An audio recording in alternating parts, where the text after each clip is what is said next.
When the game gets rough and this life just seems so tough, Mek Wi Talk, my people, Mek Wi Talk.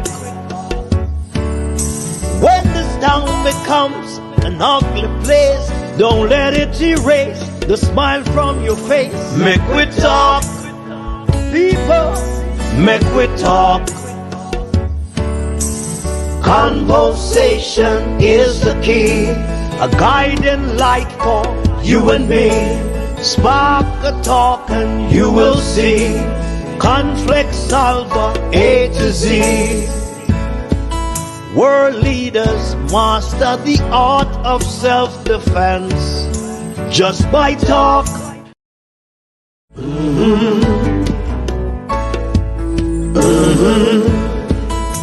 When the game gets rough and this life just seems so tough, Mek Wi Talk, my people, Mek Wi Talk.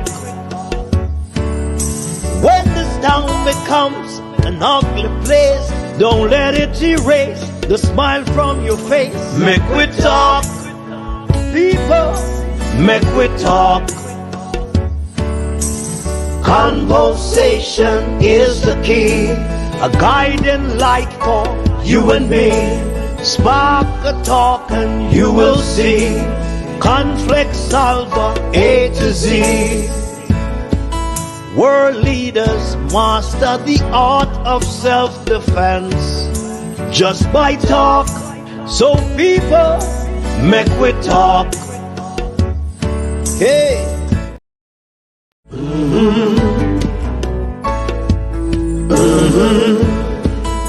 When the game gets rough and this life just seems so tough, Mek Wi Talk.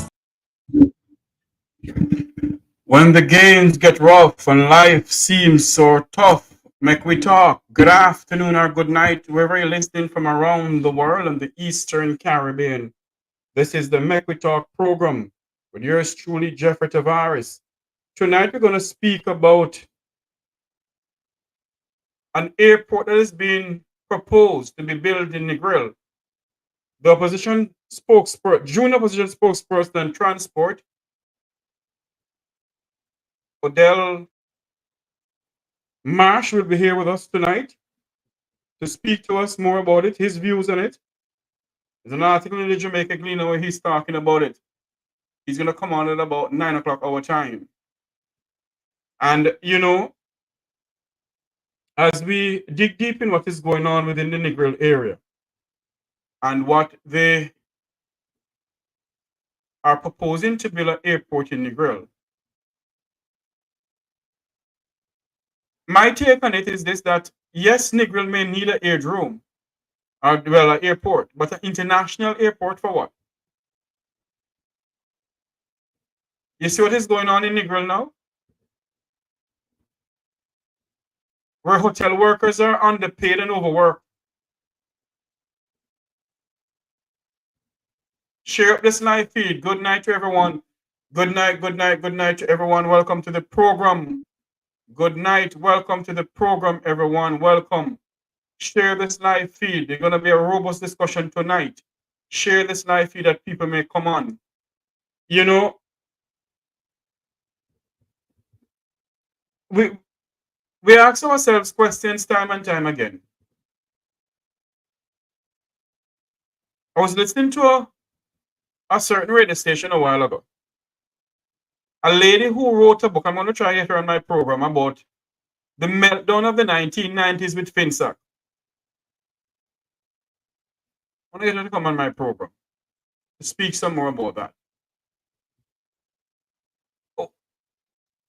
And why I'm saying that is this, because look at Negril. The lower end of the society in Negril, the mom and pop bread and basket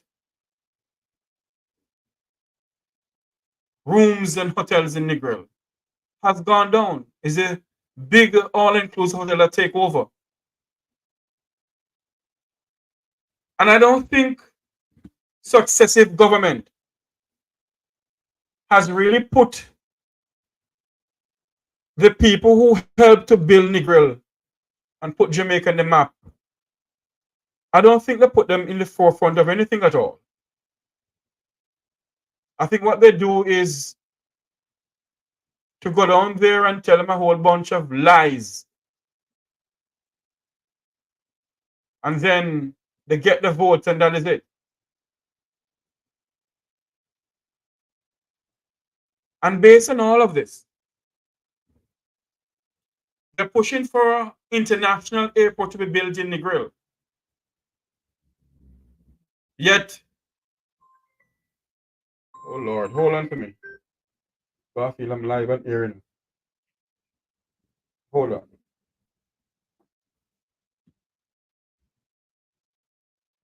I just start the program. Hold on. Good night, Mr. Reed. Good night to you, sir. Caller. Hello? What's going on here? One moment for me. Let's go ahead. Yeah, I'm glad you start. Hold on again, Garfield. This thing is driving me crazy this evening here. The thing not supposed to. Go ahead now. This is something here. Okay, I'm glad you start the program and you're Negril Airport. Let me ask you this, you see? Yes. The people in Bascobel St. Mary, the airport that just get renovated, updated, and blah blah blah. The people are not complaining about the noise of the airplanes. And why is that? Because there's no plane going in there. Okay, beautiful. Okay, good. You know, there is a gentleman that was a former hotelier, and he had a hotel behind the Montego Bay Airport, and it used to make a lot of noise when the planes were landing and leaving. And he turned it into the noise into wave to a plane. And he was able to take care of that. So the guests no longer complain about the noise. They were elated to wave to the planes. So that took care of the noise. So when the government now is going to build an airport in Negril, and we have one in Bascobel, and nobody's making complaint about the noise, the airport in Negril doesn't make any sense. But you know, right across from the Negril Aerodrome, you have Grand Lido, Negril, and Hedonism too. And you have the Point Village Hotel or Point Village Apartments. Okay. And you have a gas station right next to there, and you have other hotels next to there. Correct. But those hotels are the all inclusive. They're not correct. Mom and pop. Exactly. They are not mom and pop. But the point I'm making is this. Yes, for you to turn that into an international airport, that absolutely make no sense. That's a waste time of taxpayers' money. Because we cannot even fill up Kingston Airport. The airport in St. Mary is underused. How we are going to get, what airlines are we going to get to fly into Negril? American. All the major airlines, all the major airlines, even maybe all the presidential plane in the United States will fly in there too. Who knows? You never know. Probably your airline will fly inside there. I don't know. But that's a waste of time. But something happened yesterday in Jamaica, Heroes Day. Yesterday was an interesting day.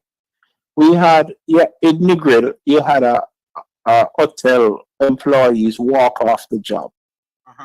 You had the government of Jamaica issuing out citations and memorabilia and stuff at the national Heroes Day at the National Stadium.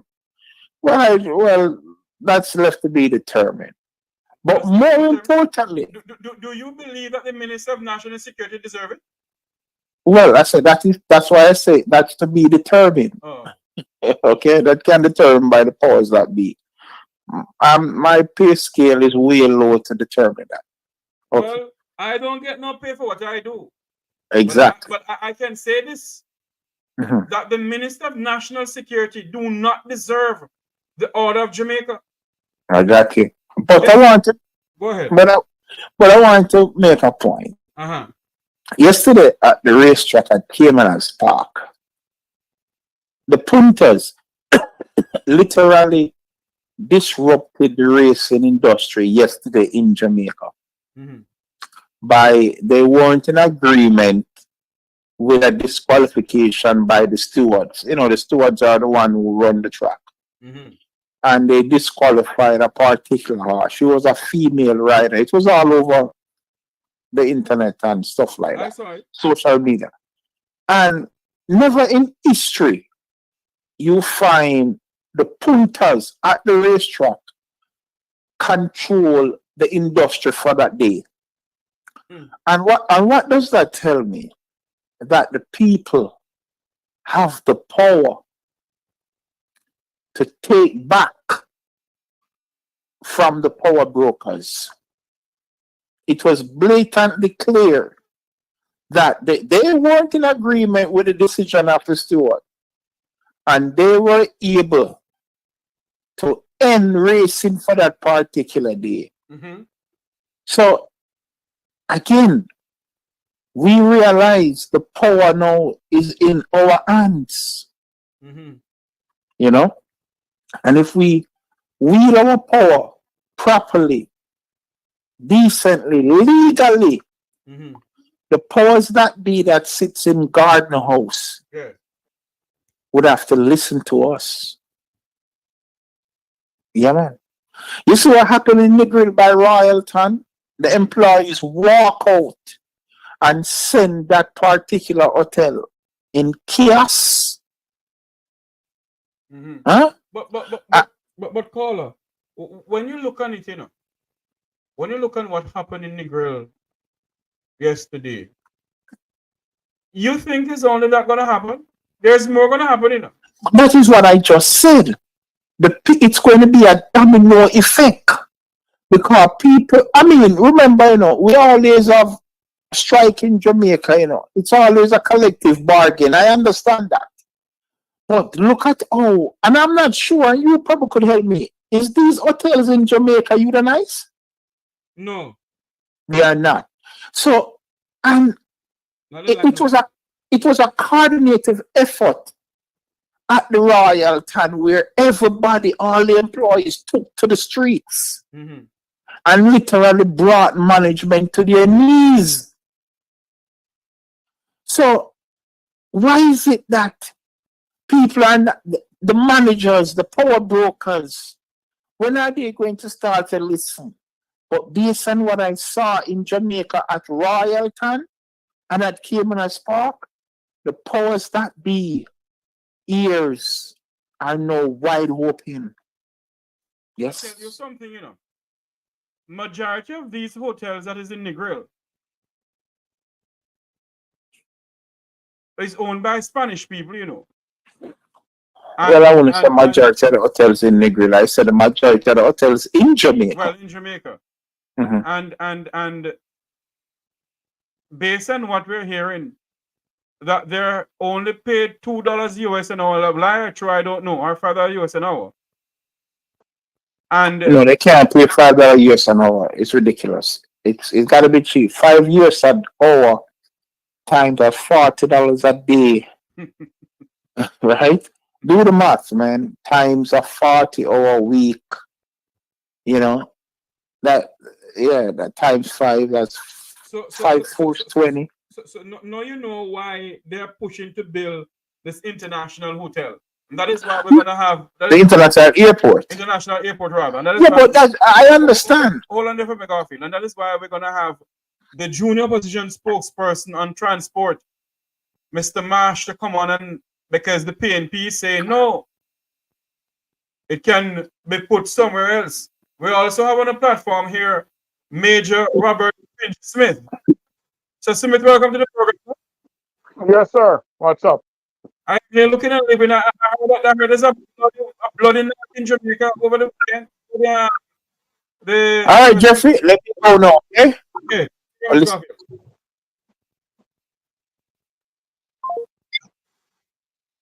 Sir Smith, Uh-huh. what is going on in the land of wood and no water, man? Rain a fall, but the dirty tough.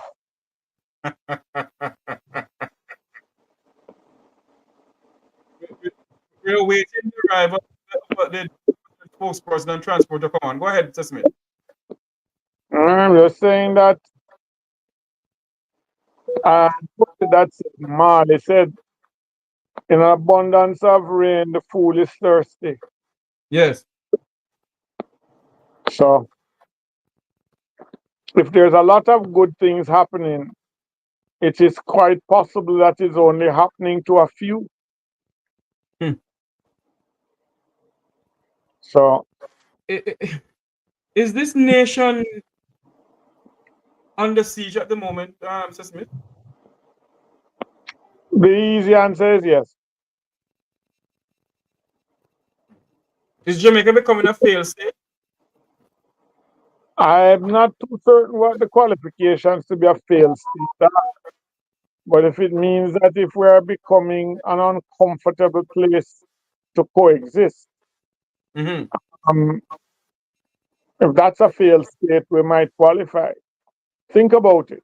You're living in a country when you send your child out to school, you have to fret to see if the child is coming back safely in the evening. In certain households, you have to fret of what you have to feed the child when it comes in from school. Because 9 chances out of 10, they were not able to afford lunch. We have to fret because the transport system has been put in such a quandary in terms of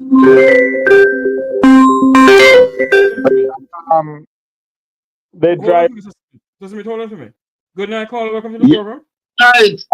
Talking about the Royalton Hotel situation. Yes. There are other hotels right now across Jamaica that are Spanish operated. They are about to get their rude awakening. No matter this. Uh-huh. Why you say that? Yeah, man. Eh? Why you saying that? Let me tell you this. Uh-huh. The staff them are getting less money. And some of these big guys, Jamaican employees, who are working in middle management persons, it's like they are being told to keep quiet and accept this flashy money, while the regular workers are getting pittance. Let me ask you a question, caller. You have no idea how much... So there's a whole slave mentality going on. Hold on for me, caller. Let me ask you a question. Do you know how much these Spanish hotels are paying the Jamaican citizens? Look here, it's less than $4 US per hour. And this is like minimum wage business. In fact, worse than minimum wage. What is that?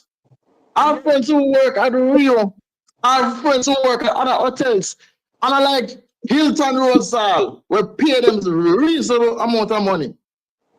Or even say Jewel or Sandals, we pay them good money. But the Spanish hotel them, they are pushing the slavery culture. Even before the arrival of King Juan Carlos and Queen Sofia in 2011.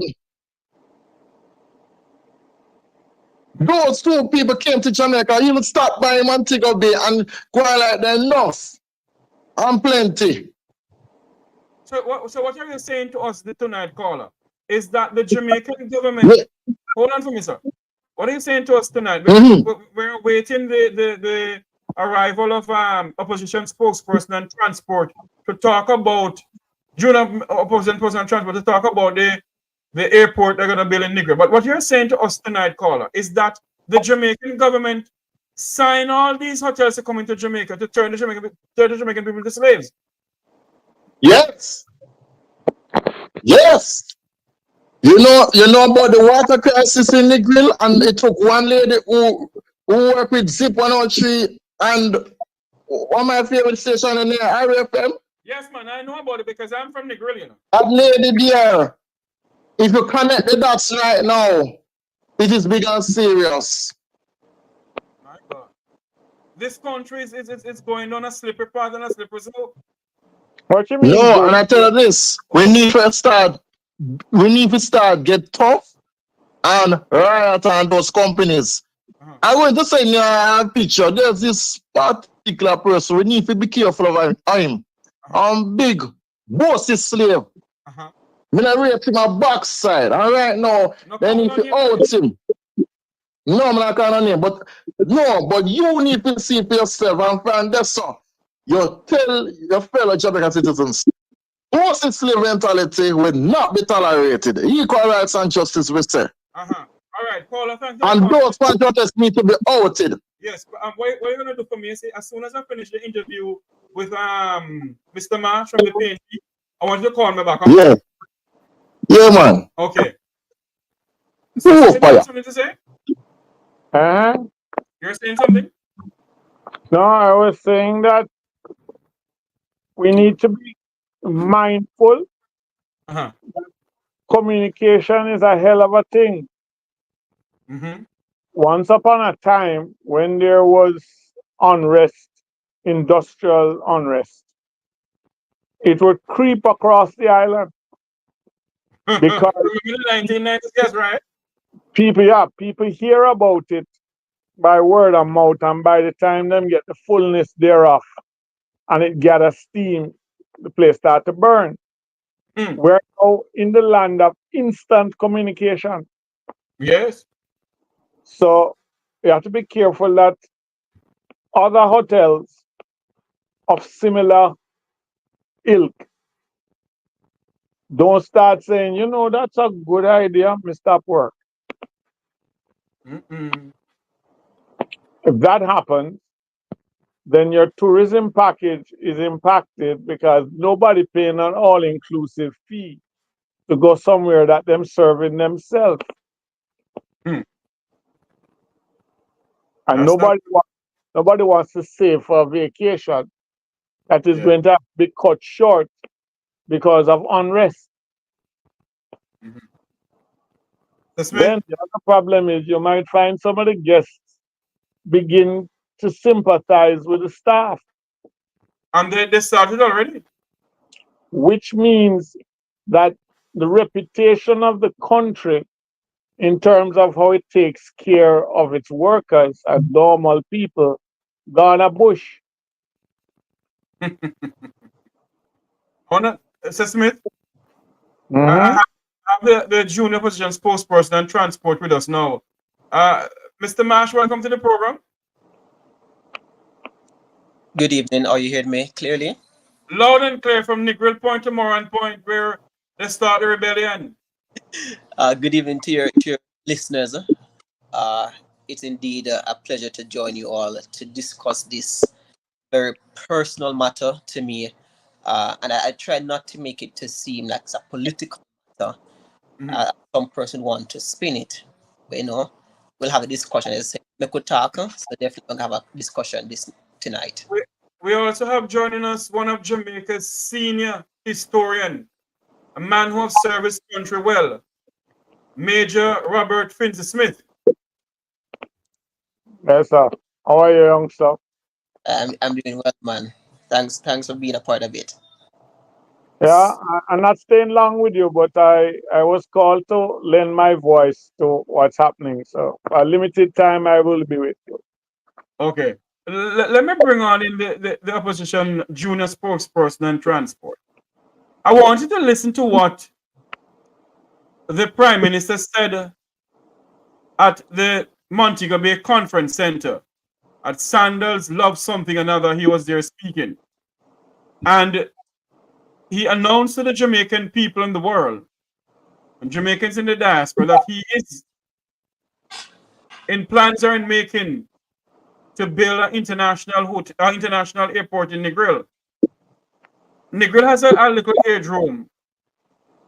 And it begs to ask the question, the money going to take to pump into an airport? Why don't you give to the small hotels in Negril to uplift themselves and to say they can start back something that started the tourism sector in Negril? I want you to listen to what the Prime Minister says. We will be building a new terminal at the Donald Sangster International Airport. Currently, we are improving the Norman Manley International Airport, and we will be building a new airport, international airport in Negril. and plans are well advanced for that.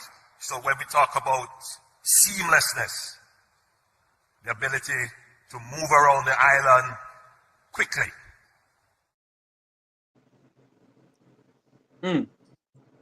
Your views on that? It seems as if we wasn't moving around the island quickly at all.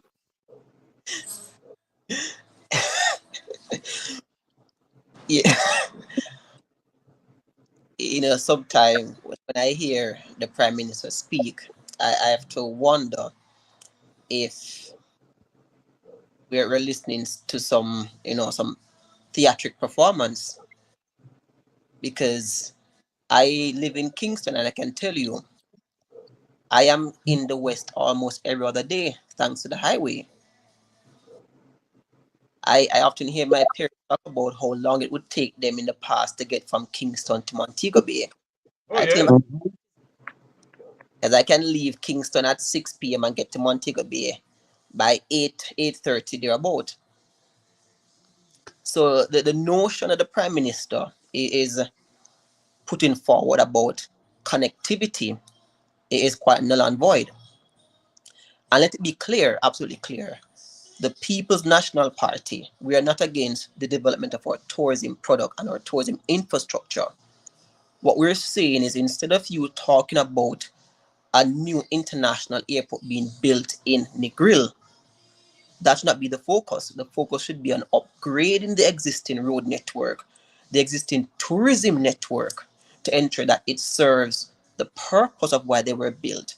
And not just the tourist sector, but that locals as well, we have access to good, proper road that is able to take us from point A to point B seamlessly. Why do you need to have two international airports so close to each other? If we look over into Ian Fleming that they upgrade to an international airport, it is operating at a loss. But we're not going to touch on that tonight because that's a whole different ball game. But looking at Negril, to say you want to build an international airport in Negril, and as you said, the progress is far advanced. So it means there begs a question: when did this discussion started taking place? How then do you intend to, can we have can we look at the feasibility studies to say, will you be able to get sufficient tourists traveling to that airport, to the surrounding areas? Will it add any benefit in terms of taking any sort of load off the passenger intake coming in from Montego Bay Airport? In terms of the surrounding communities, how will the environment be impacted by such a development? Already you're hearing about the destruction of the coral reef out there by Negril. And talking about maintain the breakwater system to ensure that those areas aren't so susceptible to hurricane storm force waves and stuff. What sort of impact will that development have on the country? And furthermore, what sort of investment we're looking to have? Because we hear that, okay, there's going to be an airport. We don't hear any figures coming for that airport. If there's going to be, is it a loan we're getting? Is it our own monies we're going to use? What is the sort of return on investment we're looking to get back? All those questions need to be answered before we think of this grand idea. I know I say to people, though I'm a young upcoming politician, I hate making promises to someone for just making promises' sake. Let me. Sorry, finish your point. So we need to look at that. Why is it that we need to build an airport there?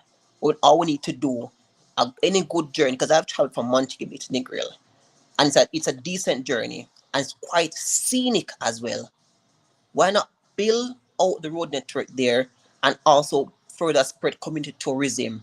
So along the stretch from Mobe to Negril, there are several information there, signs showing different aspects of the country that could add to community tourism development that you want to talk about, that you're trying to say you're trying to do. So Smith, you have any question for Mr. Marsh? No question. I just have some suggestions. Yes. You have heard me say this ad nauseum, so let me say it one more time. Jamaica's problem is that we search for complex solutions to simple problems. You want me to make this problem which is not really a problem. Simple for you. Mm-hmm. Knutsford Express has been building out its fleet recently.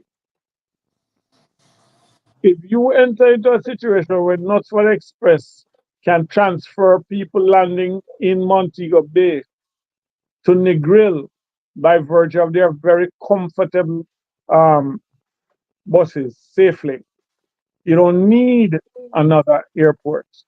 The other thing is, have you ever stayed in a hotel closely akin to an airport? Oh, Jesus. Sandals Mobe worked into their culture, waving when the planes took off and things, just to not make it a nuisance to they made it as part of their culture. It was a brilliant move. Mm-hmm. But if you pay a bag of money to stay in a suite and you're on the top floor having a grand time, and a jet comes over to land at the airport, for a while you're going to feel there was an earthquake. God forbid if one of these planes have a problem and miss and hit one of these very close hotels, we will make the news all over the world. And not only making the news, Mr. Smith, we have no water and no proper fire trucks in Negril. Okay, so now the other thing I'm going to tell you is this. To make an airport with a runway long enough to take the type of planes you're talking about to make it an international airport, Mm-hmm. you're going to have to encroach on an already denuded mangrove area. And these Yes. mangroves serve a purpose. You still with me? Yeah, hearing you. Go ahead. So now, outside of the optics, what is the purpose? The other thing I need to point out is there's a parish that might as well not be with us because it has been neglected so badly. Mm-hmm. The airport that you're putting out there is actually built in Hanover. There you go. Because most of the hotels that say it's in Negril, it's not really Negril, it's in Hanover, Yes, that's what I'm trying to tell you. So now, has anybody spoken to the Hanover Parish Council in terms of upgrading all their facilities to become part of this grand tourism thrust? Or are they just a stepping stone from one parish to another? Next thing is, how badly do you need this airport? They need it very bad in Negril, man, because they want to make sure that, they have all of these people come down, from the Vumbo on the Vumbo V. But those you don't have to build a new airport, those can be accommodated by a slight enlargement of the existing facilities and have private jets land there. Yep. But I think at one point that they had extended the runway. Yes. Mm-hmm. So nothing, my mother, God rest her soul, used to say, there's nothing new under the sun. I don't want to come across as political, but I have a problem with optics. We used to have a saying when I was a young infantry officer. If you can't dazzle them with brilliance, baffle them with bullshit.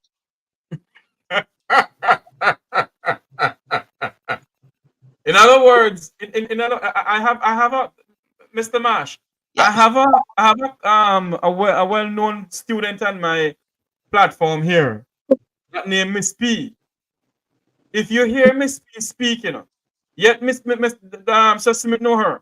Miss P will say, I don't really go to school, But if you listen to her speak, believe you me, Miss P could run a ministry in this country. Yes. At this point, nobody can run the ministry in this country from what we have right now. And look at all of this now. You are thinking about building an international airport in Negril. Let me give you the history of Negril, Mr. Man. You were too young to know about hippies. So, Mhm. Sir Smith know about hippies. You know what is hippie? No. Free Okay. living, free Let, living let, white people with money. let me tell you something. Hippies are the one who started to come to Negril because they wanted the good sense in mania from up Yeah. Orange Hill and all those places. Eh, When the Negril people who born and grow in Negril, who helped to build Negril, come out of their houses and give these people to go in there and they pitch tent. They pitch tent for all months upon months. Because Mhm. what? They want to go into Orange Hill to get the ganja to smoke. The mhm. Negril people is the one who helped build tourism in Negril. And I'm sad to say this, that nothing has been done to help these people in Negril. When the But all inclusive take over, that is it for the mom and pops hotels. but you know, The last person that had power that was trying to build out Negril's infrastructure was Norman Washington Manley. it goes back to this. You hear them talk about this concept called community tourism, and what we're seeing more and more is that they're having these ultra all-inclusive hotels that take away from community tourism. That the hotel offers everything, so it doesn't entice the citizen, the tourists, to want to go out into the communities. And so it goes back to this: if you're going to be building a so-called international airport in Negril, first question is, what sort of airlines are you looking to have? What sort of aircraft? My apology, you're looking to have land there. Is it the same one that you have landing over in Ian Fleming, those small airlines? Because if that's the case, then it defeats the purpose of you promoting that you're having an international airport, because those smaller aircrafts that the I think they call it the Eagles or thereabout, that the Yeah, American, American Eagles Airline, yes. that can only carry about 20 to 30 persons. So how many flights are we going to have per day to make that airport profitable? Are we going to continue operating in the red with this? You ask the question, have they spoken to the Hanover Parish Council as yet? As I say, we're all in the dark about this grand announcement, but we're told plans are far advanced. We're not against, as we say, we're not against developing the tourism product. But any development of the tourism product in the Western end or anywhere at all in Jamaica, it must include the people. But Mr. Marsh, developing the tourism product is one. Is the people getting anything from the development product? From the tourism That's product? We don't know. We only hear this grand announcement, and unless we're gonna have the people benefiting directly, then we can't talk about development. You want to fly them into Negril, into where? Where in Negril are you gonna fly them into? Where you could easily repave the roadways properly, proper signage along the roadway. You have food stops along the roadway, scenes, sightseeing along the roadway. That is how you develop your economy. Everybody in. So we're proposing to say, instead of this so-called grand idea for airport, because apparently it's one of those election promises, because elections are around the corner. So you're able to talk and satisfy the pipers, But the players of you playing the piper. Because so he's a piper and he's satisfying those who are paying him to play the piper. you know, you're too young to know this too, you know. I'm not that old either. So Smith know this person. You ever hear about the late Wilmot Mutty Perkins? Yes, man, I used to listen to him growing up. Okay. You ever hear Mutty say on the radio, sir? The center cannot hold monarchy upon the land. You know what that means? No? Then he'll go on and say, it seems as if these people take us for a bunch of idiots in this country, you know. Is it that the minister decide to or the prime minister decide to maybe charter American airline and all 63 members of parliament fly into Negril International Airport? Is that the plan they have to do? Because as far as I'm concerned, You look on the western strip of Negril, as what a good friend of mine just said in the chat room. When you enter in Negril, Negril look like a shanty town. For the community that put Jamaica on the map for tourism. The Negril look like a shanty town. What have they done? What have successful government have done over the years to really help to develop Negril, to really help the people of Negril? What is the plan for the People's National Party should gain state power? In terms of what? Hold on for me. Let me ask Mr. Smith to come on if you have anything to say to you. Mr. Smith? Yeah, I'm saying to you, that is the charm of Negril. The shanty town? Any kind of development of the grill has to be done within that framework, because the people who come to the grill come there for that charm. Them didn't come for skyscrapers. Hmm. The most popular part of the grill to the real tourists who will stay long is the West End. Yeah. Mm-hmm. Mm-hmm. So now, again, let me give you a little bit of history. History wasn't all right. Tourism in Jamaica never really started Montego Bay, you know. Hmm. Tourism in Jamaica started in Portland, where Ian Fleming and all the rest of them bring them fancy friends and them and build them villas and them cottages and Mm-hmm. stay there. And what still keeps Portland is the lack of this kind of iron and steel and glass edifices all over the place. That is what keeps Portland desirable. You don't chop down every tree you can so you can put up a 15-story building. Hmm. And there's only two places left in Jamaica that have that type of qualification: Portland and Negril. But Sir Smith, do you Uh-huh. remember Sir Smith? Do you remember Sir Smith?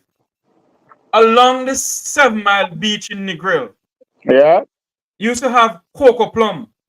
You remember cocoa plum and grapes? yeah.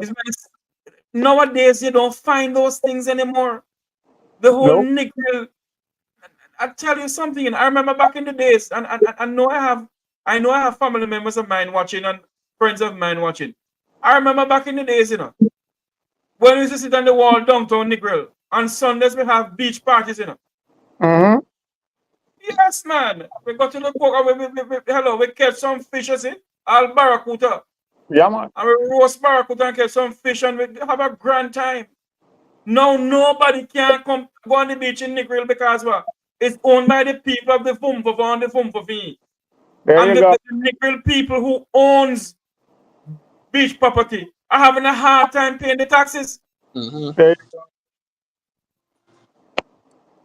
Let me, the youngster that's there from the opposition. Yes. Let me help him out. A country that doesn't realize that certain services cannot make a profit. Your water, your transportation public, and Mm-hmm. your health system cannot make a profit, No, I because know. you Those have come up, charge those to are public make goods. that profit is out of sight. So Mm-hmm. it has to be subsidized because it's part of your service to the people. And unfortunately, when people make those kind of suggestions, they're told that they're socialists. I never realized when socialist became a bad word. Hmm. So let me make an open declaration. I'm an unrepentant socialist, especially if it means that people can get health care, people can get education, and people can get transportation comfortably and safely from point A to point B Hmm. without all the fancy trappings We're trying to look good doing something that we could still look good doing easily. Why am I building a airport, destroying the mangroves and everything to do so, putting everybody at risk if some pilot don't know what I'm doing?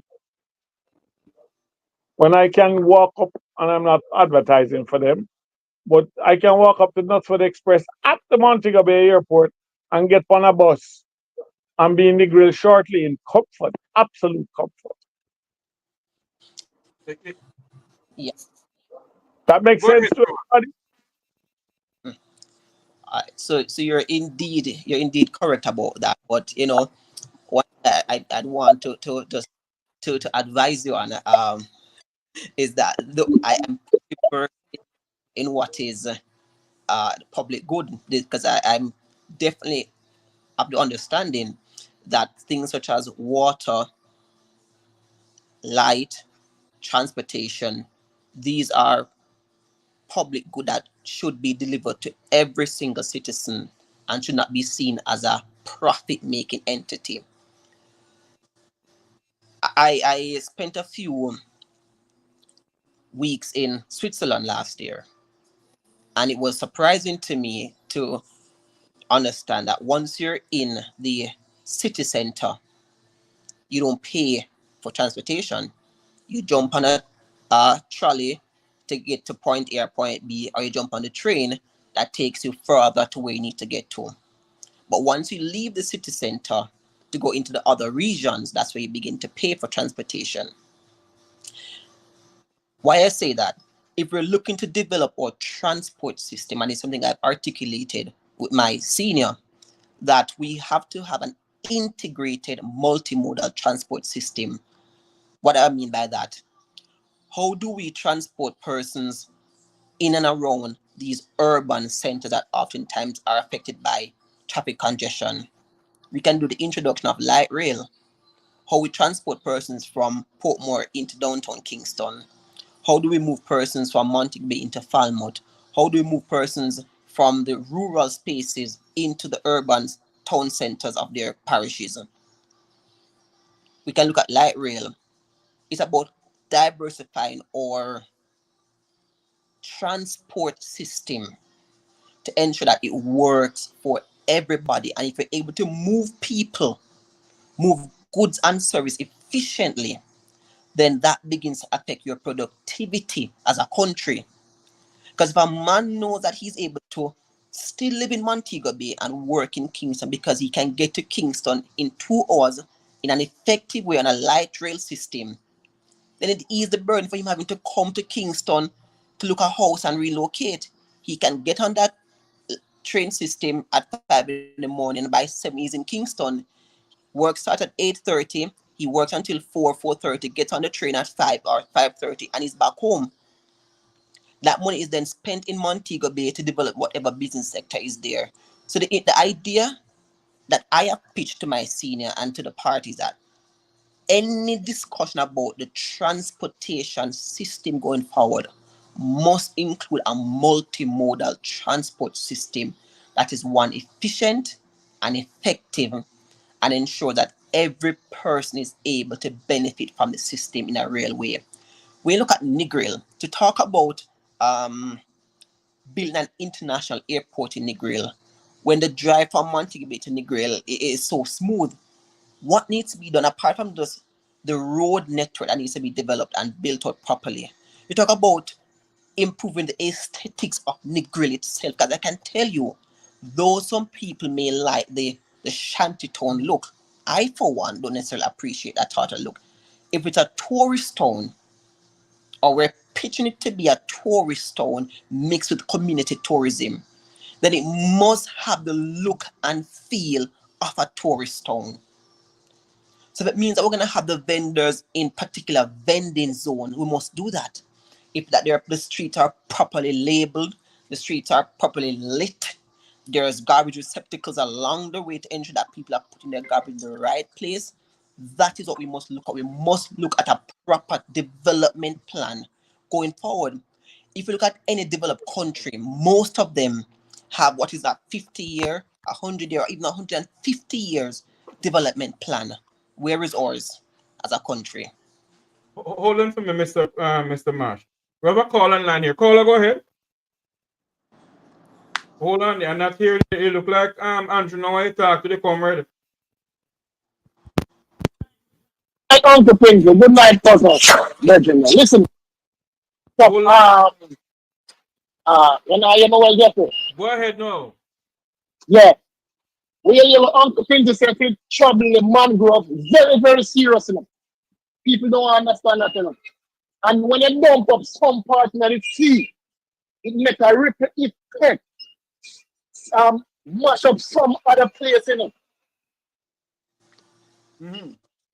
When you dump up a part, even all right, just scoop up some sand, put some water at that end, and see where else mash up. It can end up Portland can have disaster there or somewhere else. It can go as far as that. But some people don't think, you know, some people wise and some people are otherwise. God bless. All right, man. Thanks, man. Yeah. But you know something, Mr. Marsh? You touch on the water infrastructure. Don't you think it's a damn disgrace that in 21st century Jamaica, our people have to be literally catching water? We're 62 years old. 62 years old. We're well renowned around the world as the land of wood and water. Source of wood, no water. Because nobody have seen it fit to really tap into the whole water sector in this country. What they're doing is selling this country bit by bit, piece by piece, all in the name of road. Yes, we need road, but you can't allow a different country to come here to take about how much acres of watershed land to build 800 luxury apartments when our people have no water in St. Anne. So when you talk about water, the question that we must ask the Prime Minister of this country, you're talking about building an airport in Negril. How many people in Negril have water in the pipes now? That it goes back to the question. So, you know, as I'm saying, I can't, and I would say to persons, if you're going to have a discussion with me, I don't want to hear about what was done in the 18 years ago, because the 18 years ago is history. Talk about no. And I can see one of the commitments that my party has put forward is the matter of the protection of our watersheds and the building out of the water resource to ensure that every single Jamaican has pipe water in his or her pipe. And the important thing is, for Negril, what you're saying, just the other day they've been protesting about the water crisis in Negril.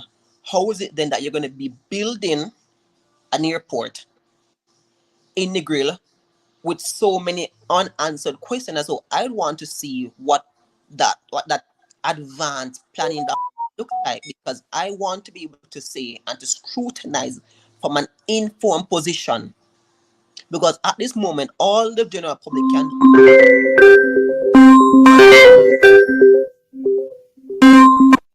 Hold on for me, head boy. Don't hang up. Hold on. Go ahead for me, sir. Continue. We don't know the details of that plan. So we can only merely comment on what was said. And as a caller said, the mangrove infrastructure is something that we must protect. Already we're being affected by climate change issues in Jamaica. And so for you to destroy the mangrove, and I know one of the arguments they will come with to say they can recreate the mangrove plant and ecosystem in a different area to allow for it to thrive.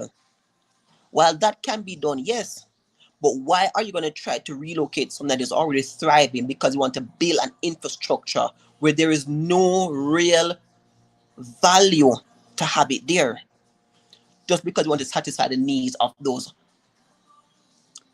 so-called investors to the town? There's no real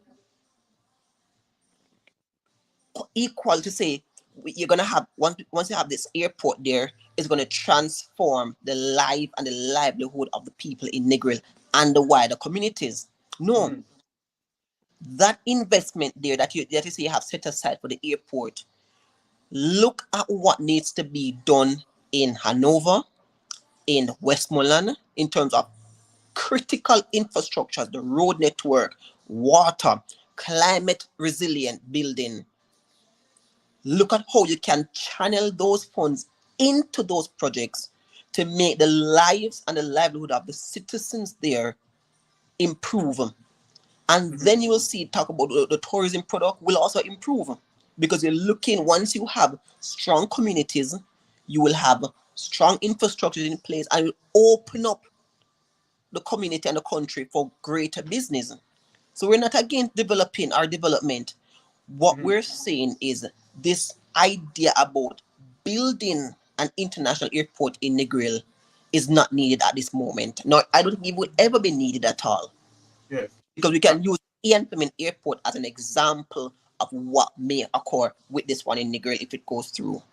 We're speaking to opposition junior spokesperson on transport, Odell Marsh. We also have on the line my good friend Head Boy, and we also have Sir Francis Smith. Head Boy, welcome to the program.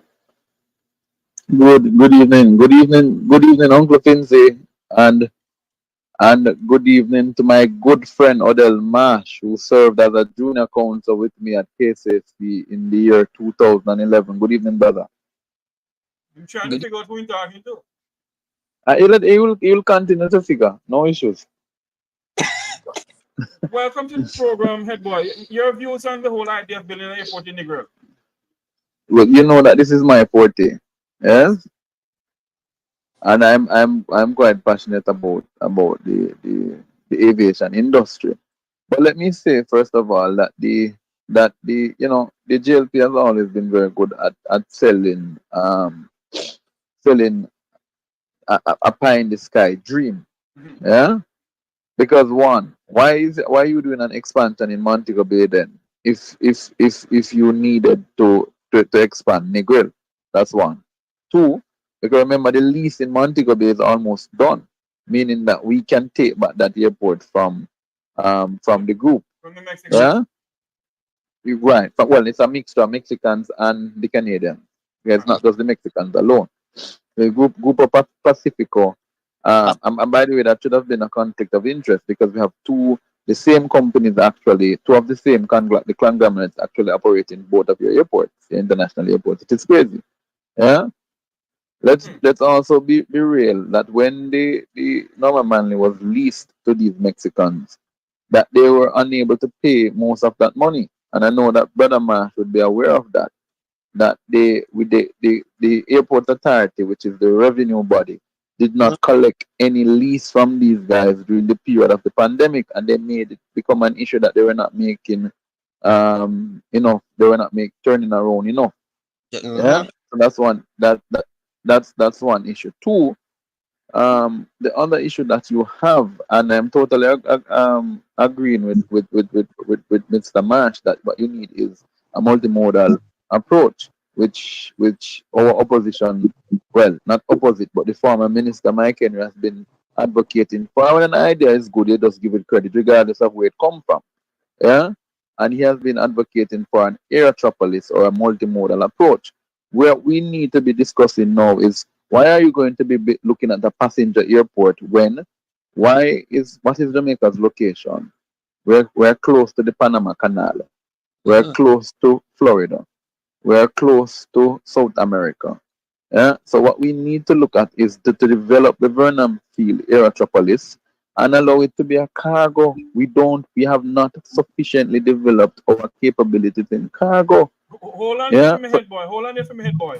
I want Finji Smith to come on in here. Mr. Smith? Yes, sir. You heard what Head Boy said about Vernon Field a while ago? Oh, yes. I've gone further. Uh-huh. I've given part of Vernon Field to a United States Black Hawk Squadron so they can help us guard our shorelines.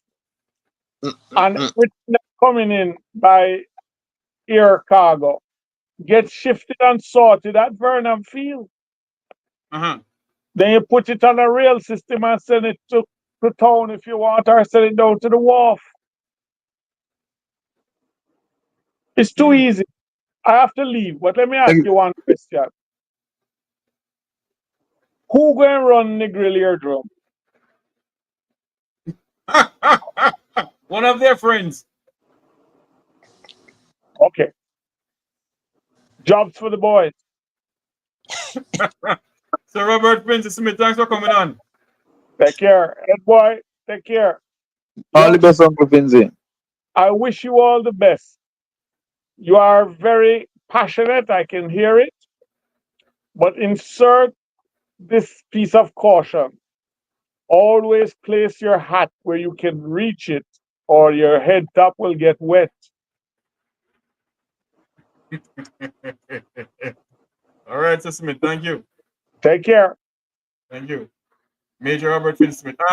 Back to you, head boy. As you're talking about that, I know Mr. Marsh was coming on to say something. Go ahead, Sir Marsh.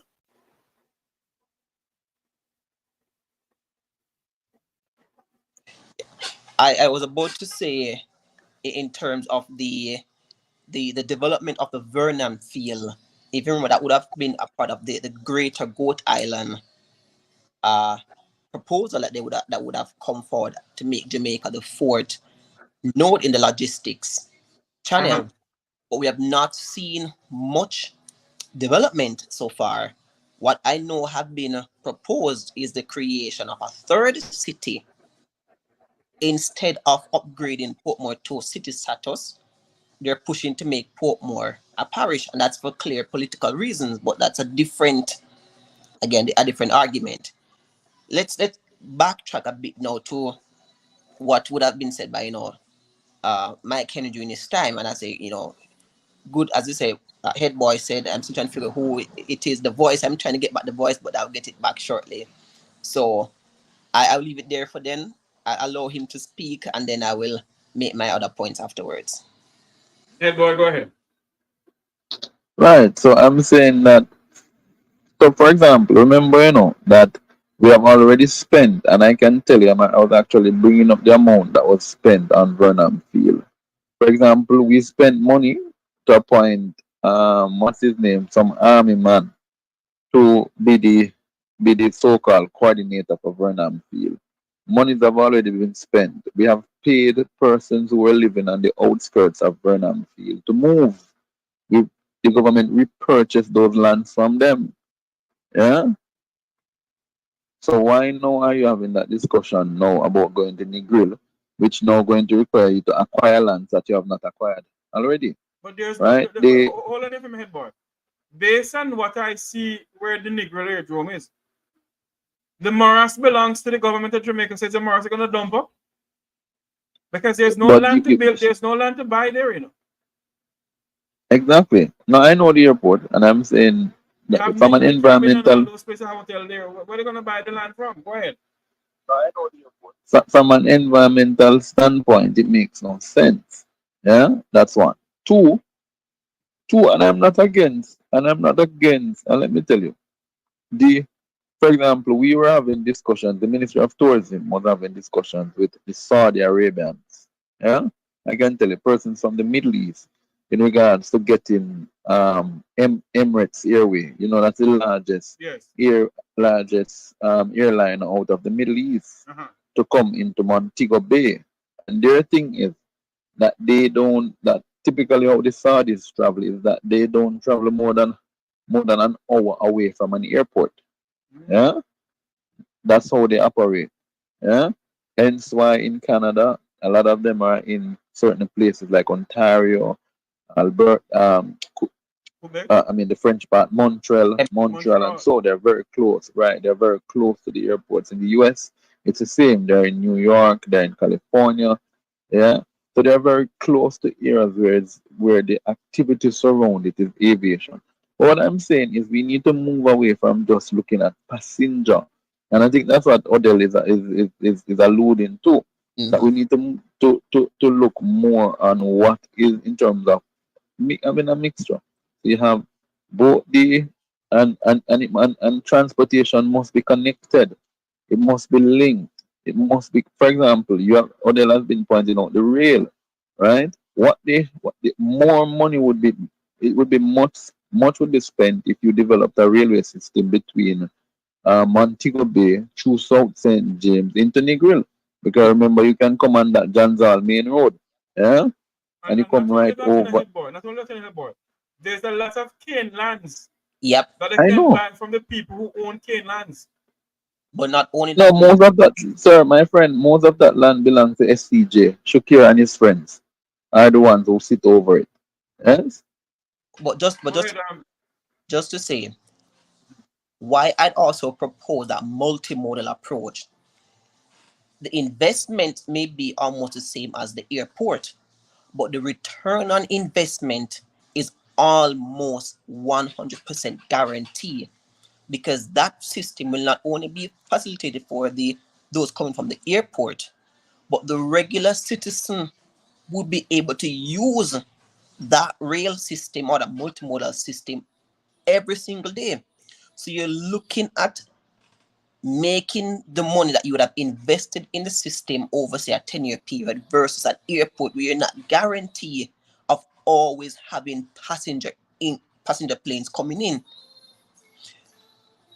Giovanni?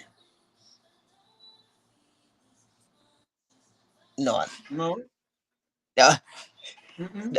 I'm still getting the voice, you know. You look at the Emirates, you spoke about the Emirates.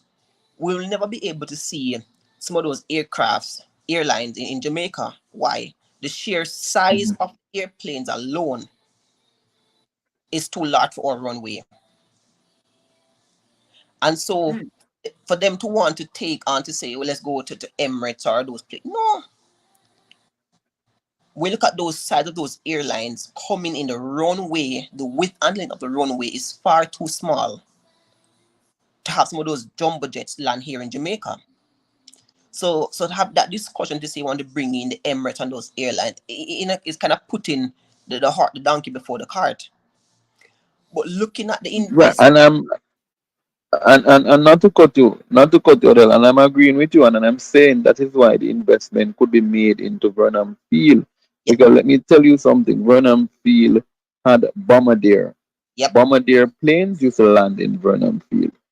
And I'm certain you understand what a bombardier is. yes, A bombardier is, in fact, one of the largest cargo planes in the world.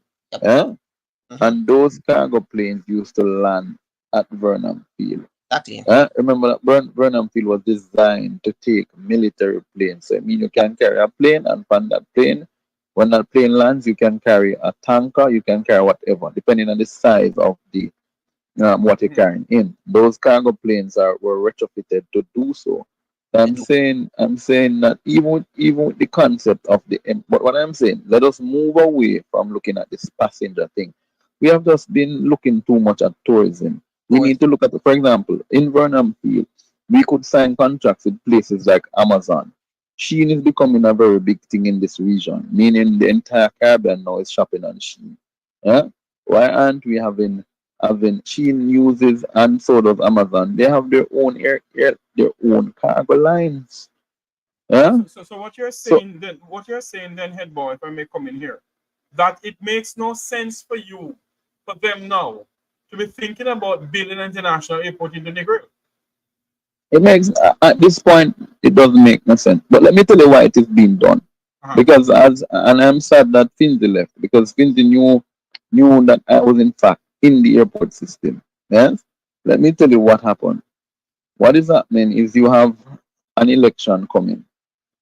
And if you want to raid the band, like how the the former board of the airports authority was caught investing money in a registered company in Barbados that they should not be taking up people that was not approved for them to do. Yeah? What does that mean at the airports authority? And I'll say it with no fear. I have the greatest respect for Audley Diedrich, who is the president of the airports authority, a man of honor. But I can tell you at the board level, what is happening is contract is being just issued to associates of ministers and their close friends. For example, let's use Ian Fleming. At Ian Fleming, they have been doing construction and a fire service because they were expecting a fire station. They Mm. extended the runway on either side. But the amount of cost overrun that occurred there, while Minister Montague was minister, right? It was associates of Montague that were doing the contracts, meaning people who were campaigning in his constituency, people who sit down and drink from with. Mm. Yeah? The same happened at Ken Jones. They opened a pilot loan for who? For what? Playing a go up at Ken Jones? They did the same thing at Tinsapen. And people ask why they were doing all of these investments. Because so you take the money out of the airport authority. Because you can't go in at the airport authority and take up money just like that. The So next nonsense is in other words, the airport authority have an overflow of money just like NHD. it's a feeding. Let me tell you something. It's a feeding In, trap. Remember that the airport authority collects rent for all operators on the airport. That's one. Two, the other thing that relates to the airport authority, which is very disgusting, is that when no member of parliament for Northwestern Clarendon, that's Philip Enriquez, was chairman of the Jamaica Civil Aviation Authority.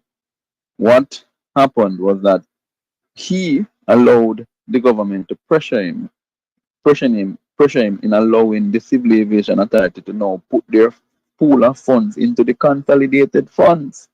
And that should not be. And that should not be, because it is in fact a body that works for its own resources.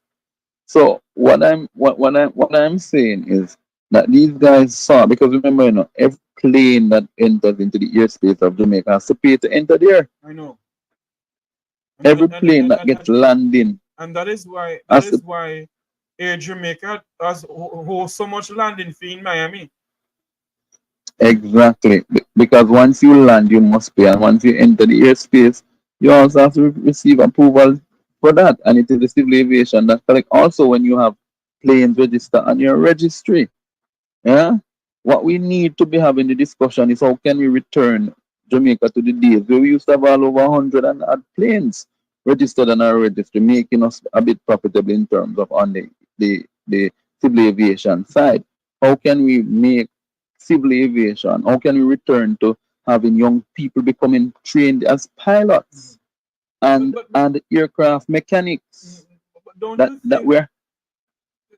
you think that money that is being proposed, we don't know how much money it is.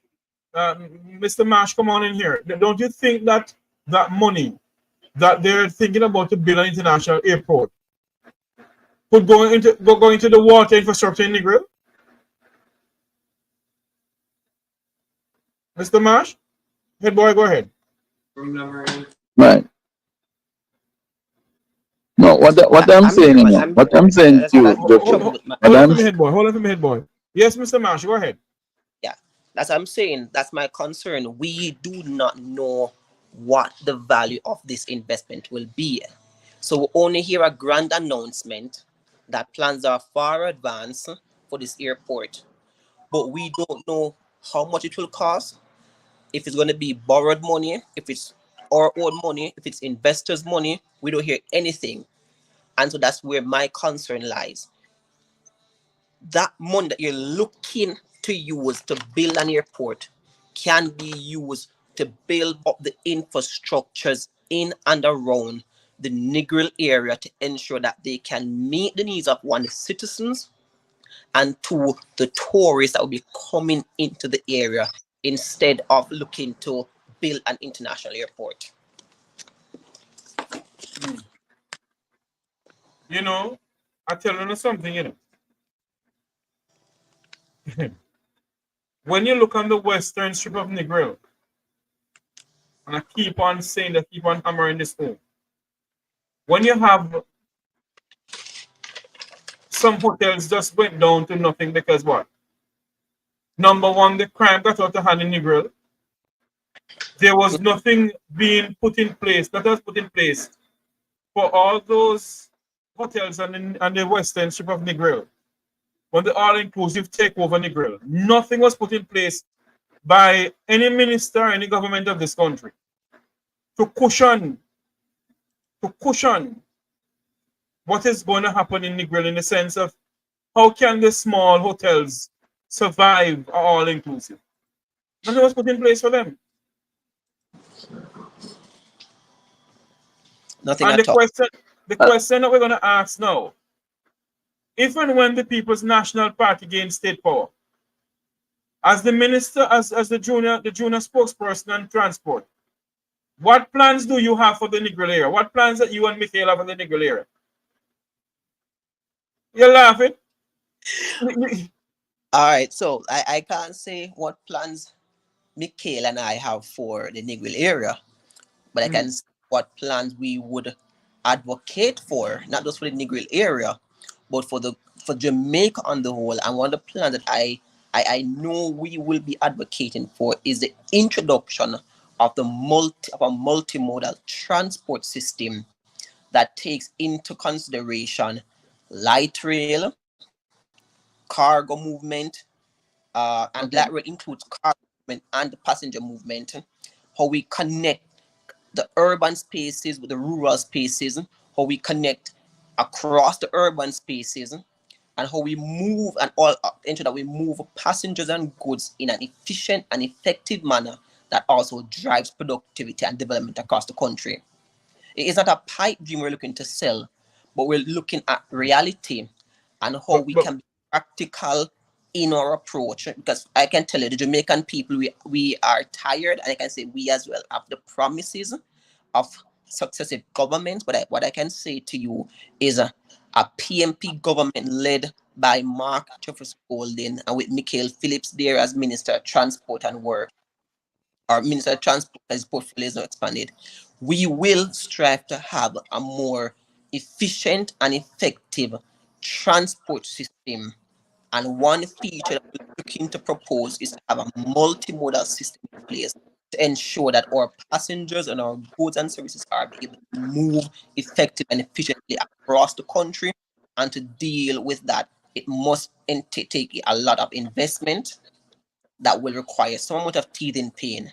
But again, we are not looking to just a short-term pipe dream. We're looking to build an infrastructure and build out an infrastructure that will work for everyone. I hear Head Boy speak about, the various areas that exist. Many of them are in deplorable conditions, and many of them have been given over to associates and friends of the government to run, and we see what the results are currently. but wouldn't you say that because I got a message a while ago to say to you that you're talking about a train system that was proposed by former Minister of the Labour Party, Mike Henry. No, And when what he proposed, let us not get the two cross. What he proposed is a regular train system that with okay. what exists.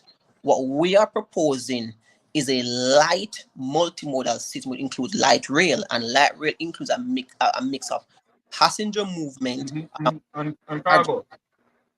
so we're not just solely relying on a passenger train. And we're not even talking about those old steam trains that exist in the past, because those are a thing of the past.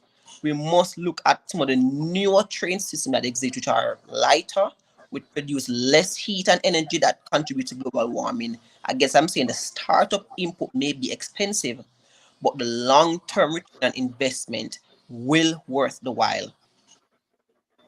So what you're saying that maybe head boy come on in, maybe what we should do is ask the Chinese to invest into our electrical train system out here. I will have to borrow money from the Chinese in. Yeah, if we're going to look at the electric train system, we'll look at sustainable energy, and we're not there as yet. Head boy. No, and I mean I'm agreeing totally with what Mr. Marsh is saying. But my Hold on, my hold my on, hold on, hold on. hold on, head boy. Continue talking. I gotta do something here a minute. Just continue talking. Right. But my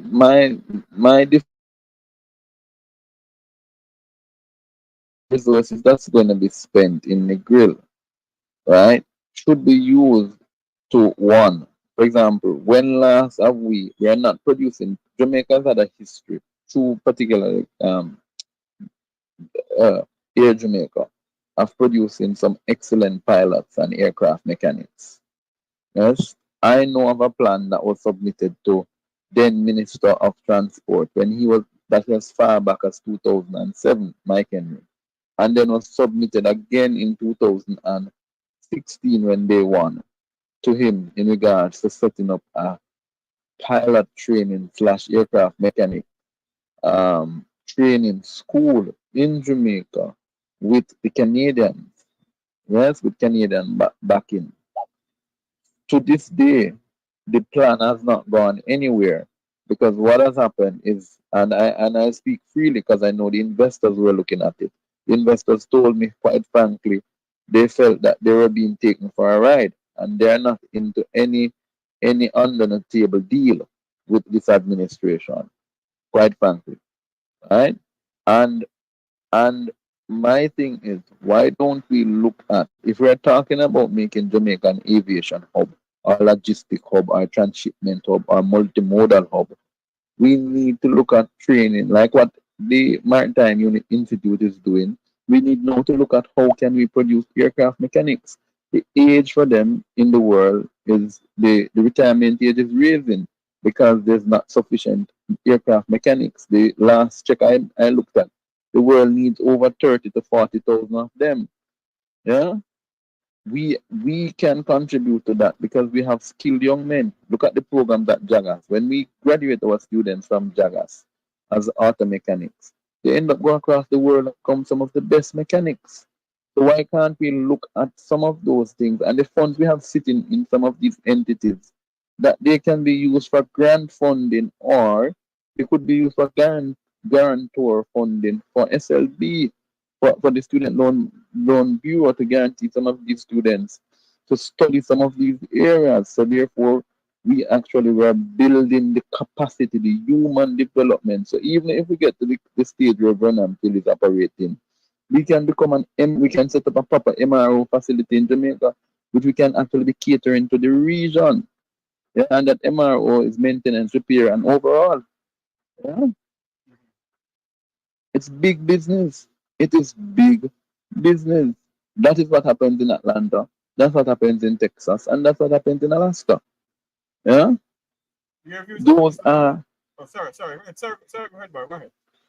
right. So those are things. So instead of, when we met with the, and I'll say so because Philip, you know, I'm not afraid of you. You're my brother, but that's how it is. When Philip was chairman of the, that's Philip Enriquez was chairman of the Civil Aviation Authority. He gave good sense to the idea.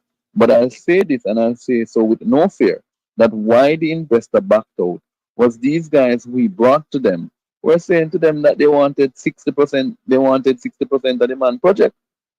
Mm. Yeah? And the man, so I am this, is breaking news and not, I don't afraid. Yeah? And right? And the truth be told is that this nonsense cannot continue. Because if we had gone ahead, these guys would have been sent to Canada. They would do 2 years up at Windsor, and they would do the next two. They would do the remaining years in Jamaica. So they would be certified through the Canadian system. Do you know ICAO, the International Civil Aviation Authority, is located in Canada? Yeah. So the level of certification these guys would get, and the amount of money, an aircraft mechanic is making somewhere between 70 to 80,000 US a year. Yeah. And that is just an normal thing. That imagine if he's doing side gigs, the pilots are making anywhere around that region and higher. But the truth be told, right? We have to now look at building our human capacity for this so-called multimodal industry that we're looking at. And the problem we have in Jamaica, we're very good at having the talk. Yeah, we're very good at having the talk. But when it comes down to walking the walk, we don't really walk the walk. So what we need to look at is the training, for young people in these areas. We need to look at, we need to be looking at different. Why can't we have some of those programs, even a stimulator, for some of these training being set up at an institution like in your area, Mr. Marsh, there at the Polytechnic Institute in Trenchtown. Yeah, these are some of the things we need to look at. Yeah, these are some of the things we need to look at. I'll hand over to Brother Marsh. By the way, Jeffrey, I'm running. I don't want to take up the program. I know Mr. Marsh is your guest. You're running to Negril point? No, I'm actually running. Remember, tonight is Tuesday night. This is the last two we speak tonight. There's two more Tuesdays before the big thing in the US. Yes, and I'm preparing myself for that because you have to be on the program for that. No, before I go, I can tell you, don't worry about yourself. You see the Donald in his McDonald uniform?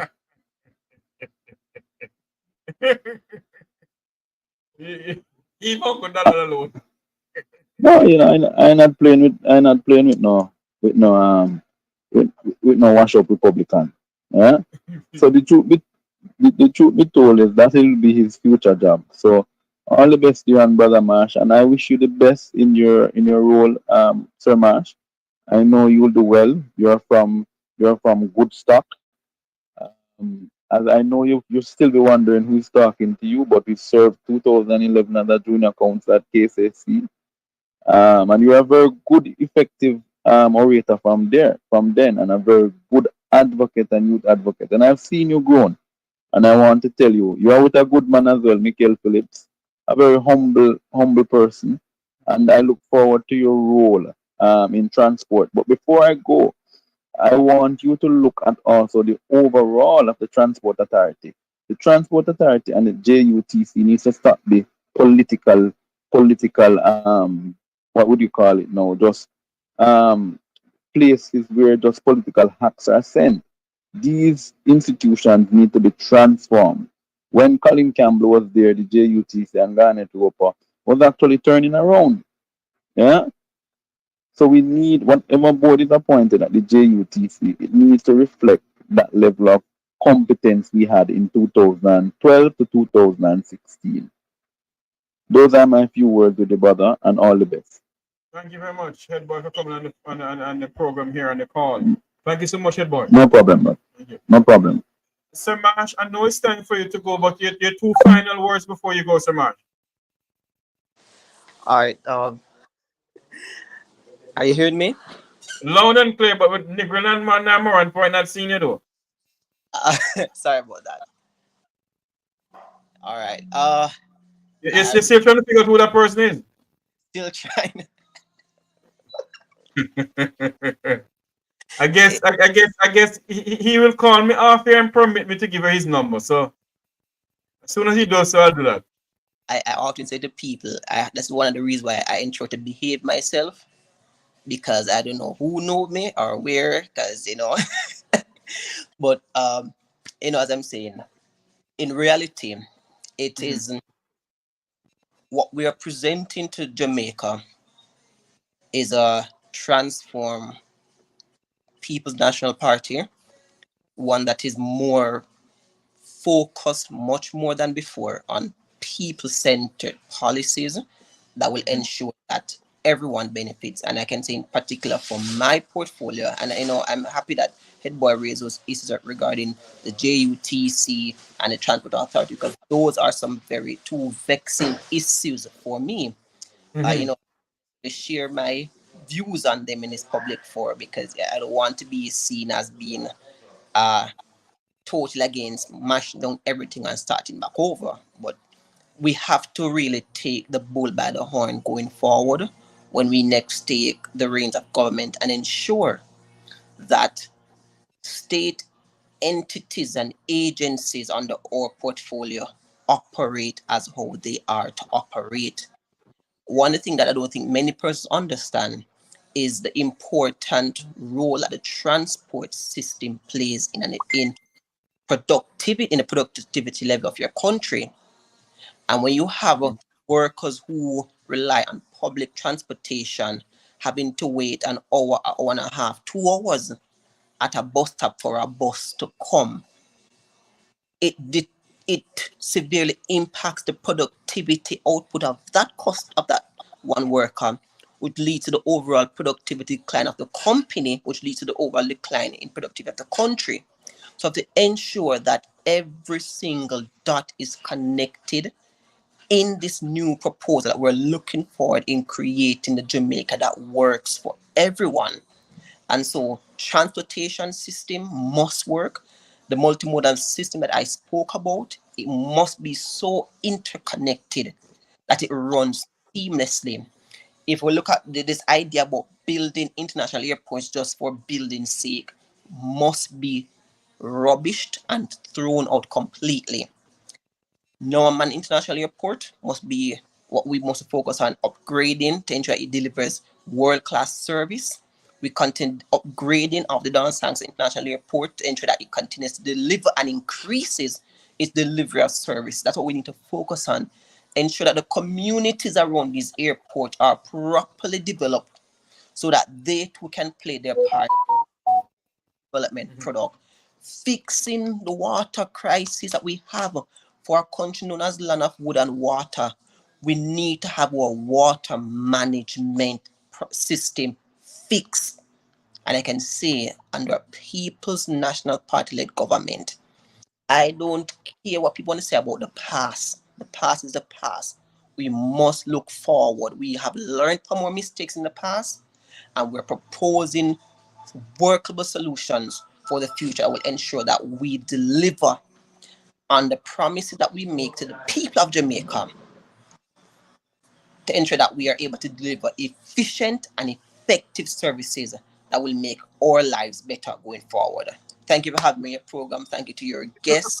But before you go, give me 2 minutes more before you go. All Your views on the mass shooting over from last night into this morning. 7 people were murdered in the country. Your views on that, and yet the government gave the Minister of National Insecurity and Injustice Jamaica's highest award, Order of Jamaica.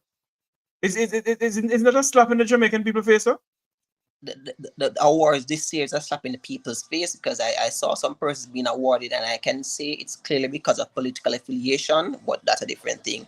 My heart cries when I saw the first one that happened in Rockford, and after I refreshed my Instagram page, I saw West St. Elizabeth was another one. Yes. And it's that something went loose. Is that what happened? And what needs, though the police officers, hats off to the police force for doing what they're in reducing crime, as they say, but more needs to be done in crime prevention. More resources need to be put in crime prevention. We need more methods in terms of detecting these crimes before they happen, in terms of more surveillance being done instead of us being reactive after the situation. We need to better resource our police to ensure that they're able to deal with these crimes and criminals because they are operating at a much higher level than our police officers. We need to ensure that the international linkages that they have, once and for all, we begin to cripple them and ensure that we bring cases against those international suppliers in the International Criminal Court and other international courts, ensure we can also get those contributors to crime prosecuted in whatever jurisdiction that they reside outside of Jamaica. So we need to ensure we amend our laws to go after those international players in the crime syndicate. But for a government that promises people that they can live with it, they can see with the windows and door open. Good God Almighty, a man treading dead like a dog. When your fence is almost 15 feet high, you can't say anything, True. Yep. I want to thank you very much. I want to thank you very much for coming on to the program, sir. Thank you for being a part of this program this evening. Thank you for accepting my invitation at short notice. Very much. As I say, I am preparing to head to Asia for a conference. So I'm in the middle of transit there. So yes. I had to stop in between to get a part of to talk about the article and to share the vision and to be a part. And I'm always open to join you in any future show that you'd like for me to be a part of. I appreciate it, and thank you so much. A young Jamaican who is standing for his country, a man who believes that Jamaica has a future, that Jamaica can change. And this is what we need in our country, where young people can stand up and say, listen to me. You old people go sit down every time now. And not basically, because you have, I'm not saying to get rid of the older folks. But what I'm saying is this, that majority of them, they're in there sitting down, and it's time for them to go home and sit down and give us a chance. And I want to say thank you for coming on. Thank you very much. And as I can say to you, the change is coming. a new day is dawning. That's all I can say. A new day is dawning. And thank you for having me. Good night to you. Good night to your listeners who joined. Good night to Head Boy. I'm still hoping that night out I can figure who it is. All right, so good night. Boy, if you're listening to me, Head Boy, give me a call. I think Mr. Marsh need a number. Give me the go ahead to give him the number. He wants to know who he is. Anyway, thanks much for coming on, my friend. May God bless you and safe travel. Thank you very much. Good night. Good night. That's where we have it. We had Mr. Marsh from the People's National Party comes on. If anyone want to stay on and give us a call to talk to us about the series of crime happening in the country, to talk us about what do you think about Negril getting an international airport, which is that. My opinion is that money should be spent elsewhere. That money should be spent in getting the whole water system in Negril up and going. That is my take on it. I don't think we need any international airport in Negril. What are you gonna do? Give Negril city status? You know, when there's absolutely, I mean, come on. I'm not downgrading my community, but the fact of the matter is, I do not believe for now that we should give Negril an airport. What I believe that we should invest into Negril, invest some things into Negril. That's what Negril need. Negril needs some stuff. Negril need the water system to be upgraded, where people of Fred Brown and Moreland Hill and all those places and West End can get a proper water system going. That's what Negril need. And to invest where the older hotels that was in Negril can see they can come back and stream. You never offer anything. There was nothing in the tourism enhancement fund to say, okay, all inclusive is coming into Negril. Let us give you people an interest-free loan to boost your mom and pop breakfast hotels or whatever. Whether on the 7 Mile Strip, Eden Paradise, a Barbie Barn and other places. You know, I remember my own family place again. Lord of mercy, my head going. But you know, those places, the Arthur's hotels on the 7 Mile Beach. Nobody never give, people never think about, so okay, we're gonna give some incentive towards them to keep their things going. But you're thinking about building an international airport into Negril? Well, let us see. Let us see. I want to say thank you all for coming on. Thank you all for being a part of this program. Remember to like, share, and subscribe. Thank you, Sir Christopher, for coming on. Thanks to those who call in. Thanks to Mr. Odell Marsh from the People's National Party, Opposition Junior Spokesperson on Transportation, for coming on to speak to us about airport that is being proposed by the Prime Minister to be built in Negril. Thank you all very much. Until you hear my voice again, may God bless you. Remember to like, share, and subscribe. Like, share, and subscribe. Hit the super chat in the below the thing there. Hit the super chat. I want to say thank you very much. Thank you all for coming on. Thank you all for being a part of this program. May God bless you. May God bless Jamaica land we love. Have a great night, everyone.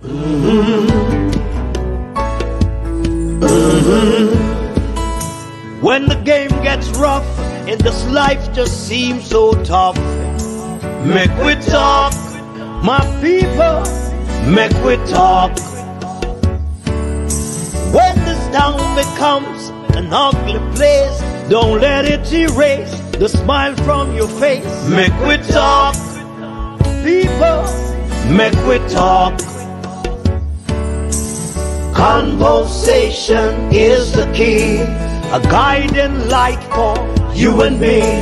Spark a talk and you will see. Conflict solver A to Z. World leaders master the art of self-defense just by talk. So people, Mek Wi Talk. Hey, we're living in a world that on ourselves we must depend. Make we talk.